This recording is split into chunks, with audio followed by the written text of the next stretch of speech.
আপনাদের সকলকে আমি দু হাত জোর করে নমস্কার জানাই। আমি শ্রী রাজ জ্যোতিষী বিশ্বনাথ চক্রবর্তী। এখানে আমি পুষ্টি করি, বিবাহের জটক বিচার করি, বাস্তু বিচার করি। যদি আপনাদের প্রয়োজন হয় আপনারা আমার নিচের নম্বরে যোগাযোগ করবেন। আজ যে বিষয়ে আলোচনা করব, মা বাবার জীবনে দুঃখের আর সীমা থাকে না। কিছু কিছু পরিবারে এমন আছে, মা বাবা অক্লান্ত পরিশ্রম করে সন্তানদের মানুষ করে। সে মানুষ করার পরে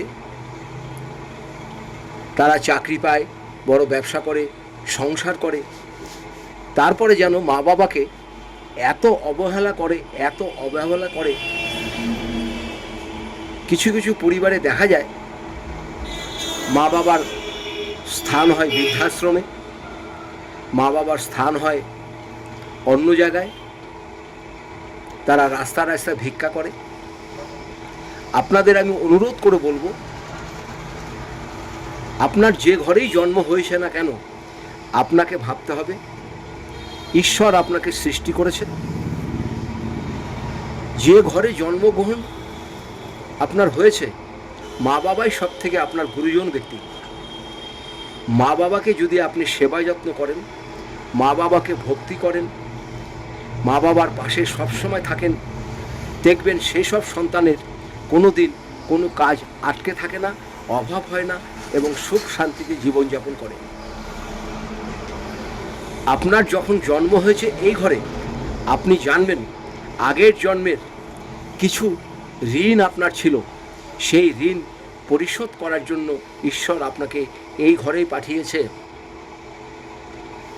এটা আপনাকে সবসময় ভাবতে হবে। ঈশ্বর আপনাকে পাঠিয়েছে মা বাবার ঋণ শোধ করতে, কিন্তু মা বাবার ঋণ কেউ আজ পর্যন্ত শোধ করতে পারে নাই। তাই মা বাবাকে যত্ন নিন, মা বাবাকে অবহেলা করবেন না। মা বাবাকে যারা অবহেলা করে, অভদ্র আচরণ করে, মা বাবাকে দেখে না, আপনারা আপনাদের আশপাশেই দেখবেন সেই সব ছেলে বা মেয়েদের সারা জীবন কিন্তু দুঃখের আর সীমা থাকে না। তারপরে যতই সেই ঈশ্বরকে ডাকুক, যতই সেই মন্দিরে পুজো দিক, যতই সেই পাথর পড়ুক, যতই সেই কবচ পড়ুক, তার কিন্তু পরিবর্তন কিছুতেই হয় না। শুধু তার দুঃখ দুঃখ আর দুঃখ। মা বাবার চোখের জল যদি কোনো সন্তানের কারণে পড়ে, মা বাবার চোখের জল যদি কোনো সন্তানের কারণে পড়ে, তাহলে সে সন্তান জীবনে সুখী হতে পারে না, কোনো দিন সে সুখী হতে পারে না। তাই আপনাদের অনুরোধ করে বলবো, যার যা ক্ষমতা আছে, আপনারা নিজের সংসার যেমন দেখছেন, মা বাবাকেও দেখুন। মা বাবাকে কেউ বোঝা মনে করবেন না, মা বাবাকে কেউ বোঝা মনে করবেন না। পৃথিবীর আলো কিন্তু আপনার এই মা বাবাই দেখিয়েছে।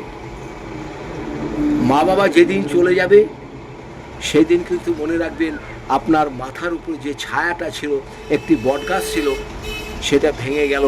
আপনি কিন্তু উত্তপ্ত রৌদ্রের তাপে, অশান্তিতে, সব কিছুতে আপনি কিন্তু ধ্বংস হয়ে যাবেন। তাই আপনাদের অনুরোধ করে বলবো, দু হাত জোর করে বলবো, মা বাবাকে একটু যত্ন নেবেন, মা বাবার অনুগত হন, দেখবেন আপনাদের জীবন খুব ভালো যাবে। এটা সবসময় মনে রাখবেন, আপনি যেরকম ব্যবহার করবেন মা বাবার সাথে, আপনার সন্তানও কিন্তু একই রকম ব্যবহার করবে আপনার সাথে। এই কথাটা মাথায় রেখে আপনারা মা বাবার উপরে অবশ্যই খেয়াল রাখবেন, যত্ন নেবেন, এইটুকু আপনাদের বলা। সবাই ভালো থাকুন, সুস্থ থাকুন। প্রয়োজনে আপনারা আমার সাথে যোগাযোগ করবেন যদি কোনো কিছু জ্যোতিষী বিষয় আলোচনা করতে হয় বা জানতে হয়। নমস্কার নেবেন। আপনাদের সকল পরিবারকে আমি দু হাত জোর করে নমস্কার জানাই। ভালো থাকবেন, সুস্থ থাকবেন।